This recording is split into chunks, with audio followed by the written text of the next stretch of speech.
Hello viewers, स्वागत है आप सभी का सॉल्यूशन हब पर। आज हम पढ़ने वाले हैं क्लास 10th फर्स्ट फ्लाइट की third poem a tiger in the zoo. तो चलिए पोएम को देखते हैं। This poem contrast a tiger in the zoo with the tiger in its natural habitat. अब यहाँ पर इस पोएम के अंदर मेनली क्या है, एक टाइगर है जिसको एक तो जू के अंदर है टाइगर, उसके बारे में बात की जा रही है, और एक जो जंगल में रहता है, फॉरेस्ट में रहता है, उसकी बात की जा रही है।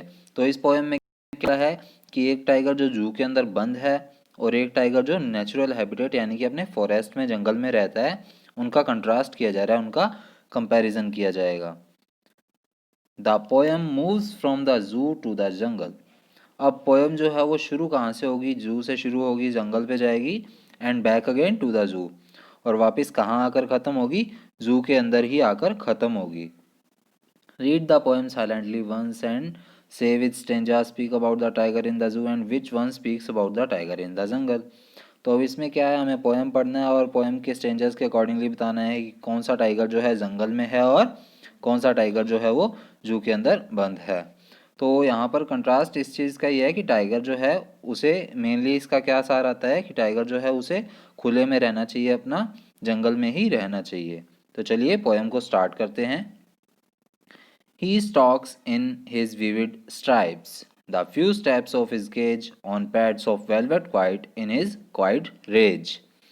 तो पहले आपको इसके मीनिंग्स बता देता हूँ। स्टॉक्स का मीनिंग होता है फॉलो करना, और विविड जो है, विविड का मीनिंग होता है हैविंग डीप ब्राइट कलर्स, यानी कि एकदम से चमकीले से या भड़कीले से थोड़े लाइट लाइट से कलर होते हैं, ब्राइट से कलर होते हैं, उनको विविड बोलते हैं।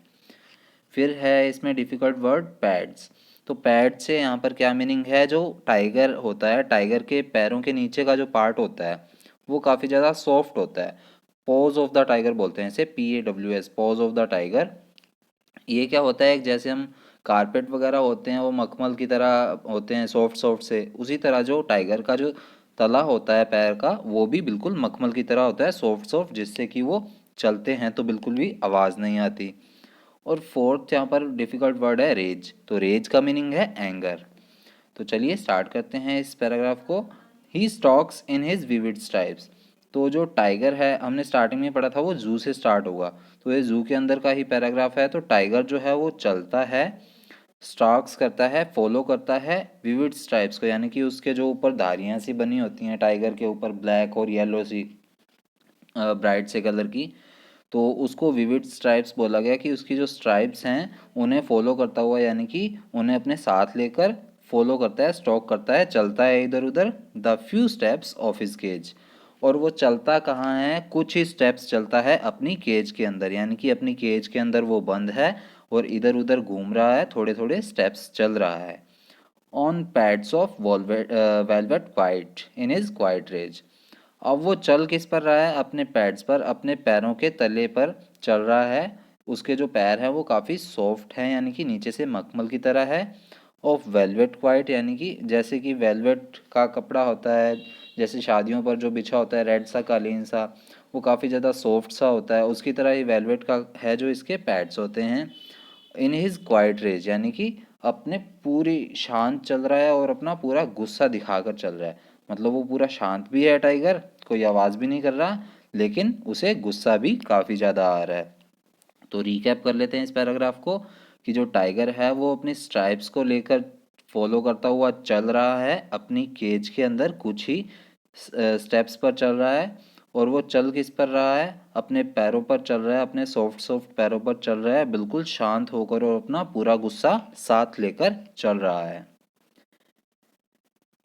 ही should be lurking in shadow, sliding through the long grass near the water hole where plump deer pass. अब पोइट यहाँ पर एक्सपेक्ट कर रहा है कि जो टाइगर है उसे कहाँ होना चाहिए, जंगल में होना चाहिए। He should be lurking in shadow. Lurking का मीनिंग होता है remaining hidden so as to wait in an ambush. तो लर्किंग का मेन क्या मीनिंग है कि कहीं ना कहीं ऐसी जगह छिपा होना जहाँ से कुछ कुछ भी दिखाई ना दे, यानी कि झाड़ियों के पीछे छुपा होना। तो और एक सेकंड वर्ड है यहाँ पर प्लम्प। प्लम्प का मीनिंग क्या होता है, फैट। तो टाइगर को कहाँ होना चाहिए? टाइगर को किसी छांव में, किसी झाड़ियों के पीछे छुपा होना चाहिए, लर्क करना होना चाहिए, यानी कि कहीं पर छिपा रहना चाहिए, hidden, sliding through long grass, और उसे धीरे धीरे आगे बढ़ना चाहिए ग्रास पर, नियर द वाटर होल। और कहाँ होगी वो ग्रास? कहीं ना कहीं किसी वाटर होल के नियर, यानी कि जैसे जंगल में कहीं छोटे छोटे पॉन्ड से बने होते हैं जहाँ पर कोई डियर या हिरन वगैरह कुछ भी आकर पानी पीते हैं। तो टाइगर को वहाँ पर छुपा होना चाहिए जहाँ पर नज़दीक पर घास हो काफ़ी सारी, और वाटर होल के नज़दीक हो, वहाँ पर वो घास पर रेंगता हुआ धीरे धीरे चले। वेयर प्लम्प डियर पास, जहाँ पर कि वो डियर हैं, जो मोटे मोटे डियर हैं। डियर जो है वो तो टाइगर का सबसे फेवरेट फूड होता है, तो जहाँ पर मोटे मोटे डियर आते जाते हों वहाँ पर उसे छिपा होना चाहिए, ये पोइट एक्सपेक्ट कर रहा है। थर्ड पैराग्राफ है, he should be snarling around houses at the jungle's edge, bearing his white fangs, his claws, terrorizing the village। तो इसमें डिफ़िकल्ट वर्ड्स जो हैं वो है स्नार्लिंग। स्नार्लिंग कहते हैं जिसे, मतलब एकदम से गुस्से से दहाड़ना या जोर की आवाज़ निकालना, वो स्नार्लिंग होता है लॉयन या फिर टाइगर का। उसके अलावा है बेरिंग। बेरिंग का क्या मीनिंग है? शो करना या एक्सपोज करना, दिखावा करना या दिखाना।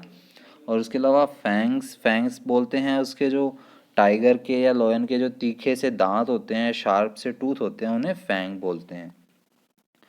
तो टाइगर को क्या करना चाहिए? He should be snarling around houses, उसे घरों के आसपास जो है जोर जोर से दहाड़ना चाहिए। एट द जंगल्स एज, मतलब जंगल के किनारे पर जहाँ पर काफ़ी सारे लोग रहते हैं और घर हो, वहाँ पर उसे घरों के आसपास घूमना चाहिए, घरों के आसपास दहाड़ना चाहिए। Bearing his white fangs his clause terrorising the village, और वहाँ पर उसे क्या दिखाना चाहिए, क्या बेयर करना चाहिए, क्या शो ऑफ करना चाहिए? अपने वाइट फैंग्स को, मतलब अपने तीखे तीखे दांतों को दिखाना चाहिए, और अपने पंजों को दिखाना चाहिए, क्लोज यानी कि पंजे। और वहाँ पर पूरे विलेज को क्या है? डराना चाहिए। तो पोइट यहाँ पर ये एक्सपेक्ट कर रहा है फिर से जंगल का। अब वापस से पोएम घूमकर आती है कहाँ पर? एक कंक्रीट सेल पर, यानी कि जू के अंदर। But he is locked in a concrete cell, his strength behind bars, stalking the length of his cage, ignoring visitors. अब जो पॉइंट है वो क्या बता रहा है कि अब जो वापस आ जाता है टाइगर, जो है वो कहाँ पर बंद है? कंक्रीट के सेल में बंद है।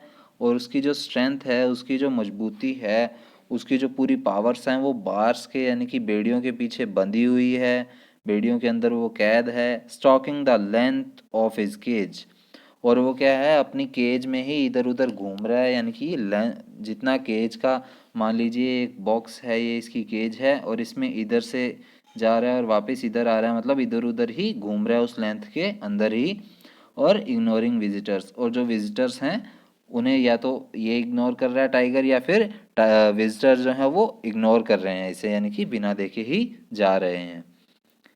He hears the last voice at night, the patrolling cars, and stares with his brilliant eyes at the brilliant stars। और अब क्या है? वो अंत में, लास्ट में क्या है? रात को एक लास्ट आवाज़ सुनता है। वो आवाज़ किस चीज़ की होती है? पेट्रोलिंग कार्स की। पेट्रोलिंग कार्स कौन सी होती हैं? जो पुलिस की कार हैं, जो गश्त लगाती हैं रात के समय या फिर दिन के समय, कि कहीं कुछ घटना तो नहीं हो रही। तो रात को आवाज़ सुनता है सिर्फ पेट्रोलिंग कार्स की। और उसके अलावा क्या करता है? And stairs with his brilliant eyes at the brilliant stars, और उसके अलावा वो सिर्फ घूरता रहता है अपनी अच्छी अच्छी आँखों से इन अच्छे अच्छे तारों को, जो रात में चमकते हुए तारे होते हैं, उन्हें देखता रहता है। तो ये पोएम थी लेस्ली न्यूरिस की। तो इस पोएम की एक्सप्लेनेशन हम पढ़ चुके हैं, तो चलिए इसकी राइमिंग स्कीम देख लेते हैं। राइम स्कीम क्या है इसकी? राइम स्कीम हम पिछली दो पोएम्स में भी देख चुके हैं, फर्स्ट और सेकंड पोएम में, तो वो स्कीम आपको समझनी हो तो वो देख लीजिएगा पोएम्स। तो यहाँ पर दिया हुआ है लास्ट में स्ट्राइप्स, फिर केज, फिर क्वाइट, फिर रेज। तो यहाँ पर ये देखिए, ये दो वर्ड्स जो हैं वो सिमिलर हैं, तो इनकी तो सेम रहेगी स्कीम। तो पहले को दे देते हैं हम ए, तो स्ट्राइप से मैच करता हुआ कोई भी नहीं है। फिर सेकंड को दिया हमने बी, क्वाइट, क्वाइट फिर डिफरेंट है तो इसे दे दिया हमने सी। और केज और रेज मैंने अभी आपको बताया सेम रहेगा, तो ये क्या होगा फिर? बी। तो इसकी राइम स्कीम है ए बी सी बी।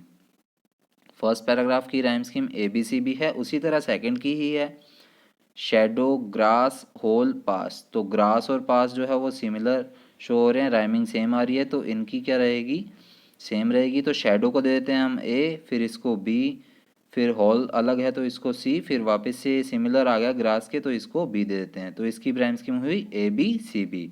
तो इसी तरह पांचों पैराग्राफ की राइम स्कीम सेम है। राइम स्कीम क्या रहेगी पांचों पैराग्राफ की, ए बी सी बी। पांच के पांच पैराग्राफ की राइम स्कीम यही है, A B C B A B C B. तो ध्यान रखिएगा ये राइम स्कीम का कैसे निकालनी है वो चेक कर लीजिएगा फर्स्ट और सेकंड पोएम के थ्रू। और अगर आपने फर्स्ट और सेकंड पोएम नहीं देखी है तो डिस्क्रिप्शन में लिंक मैंने प्रोवाइड कर दिया है, आपको क्वेश्चन आंसर भी और एक्सप्लेनेशन भी वहीं मिल जाएगी सारी के सारे पोएम्स की 10th क्लास की। तो डिस्क्रिप्शन में लिंक दिया है वो चेक कर लीजिएगा। Thank you.